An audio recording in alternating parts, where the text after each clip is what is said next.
ये तस्वीर राजस्थान के जैसलमेर जिले की है, जहां 24 मार्च को पोखरण फील्ड फायरिंग रेंज से मिसफायर हुई एक के बाद एक 2 मिसाइलें आसपास के खेतों में आकर गिर गईं। मिसाइलों को खेतों में गिरता देख जहां किसानों और ग्रामीणों में हड़कंप मच गया। वहीं सूचना मिलते ही मौके पर स्थानीय पुलिस पहुंची और तुरंत जांच पड़ताल शुरू कर दी। खबरों की माने तो राजस्थान के जैसलमेर में भारतीय सेना का वार्षिक अभ्यास चल रहा था।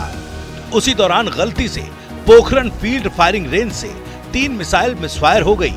मिसाइल मिसफायर होने के बाद जैसलमेर के अजासार गांव के पास एक खेत में जाकर गिरी और मिसाइल का मलबा खेत में बिखर गया। हालांकि मिसाइल के खेत में गिरने से किसी को जान माल का नुकसान नहीं हुआ। मेरे खेत में कोई वस्तु आके गिरी है, कोई बम नुमा, तो श्यामाराम काश्तकार ने मेरे को कॉल किया कि शिवपाल सिंह अपने खेत में कोई बम गिर गया है, जल्दी से आओ। तो मैंने आके देखा तो एक बम गिरा हुआ पड़ा था। तो मैंने अजीत सिंह जी थानेदार साहब दोनों को कॉल किया कि मेरे खेत में कोई बम गिर गया है, कोई जनहानि नहीं हुई है। तो अजीत सिंह जी ने उधर से जाब्ता भेजा और डिप्टी साहब वगैरह आए और मौका मुआयना किया और फौज को इन्फॉर्मेशन की।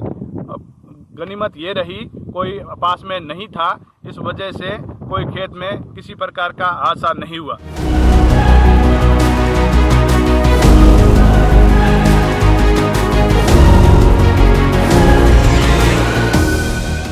वहीं मिसाइल के मिसफायर होने के बाद सेना के प्रवक्ता ने एक बयान जारी करके कहा कि मिसाइल फायर होने के कुछ सेकंड बाद ही एक खेत के ऊपर सुरक्षित रूप से नष्ट हो गई, जिसके कारण मिसाइल का मलबा आसपास के खेतों में जा गिरा। वहीं मिसाइल से किसी भी कर्मचारी और संपत्ति को कोई नुकसान नहीं पहुंचा।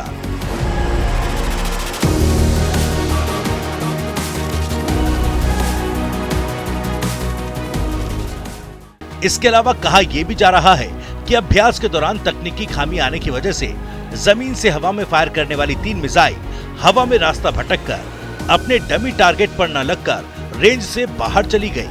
हालांकि मिसफायर होने के बाद 2 मिसाइलों की रिकवरी हो चुकी है, जबकि तीसरी की खोज में पुलिस और सेना की टीमें लगी हुई हैं।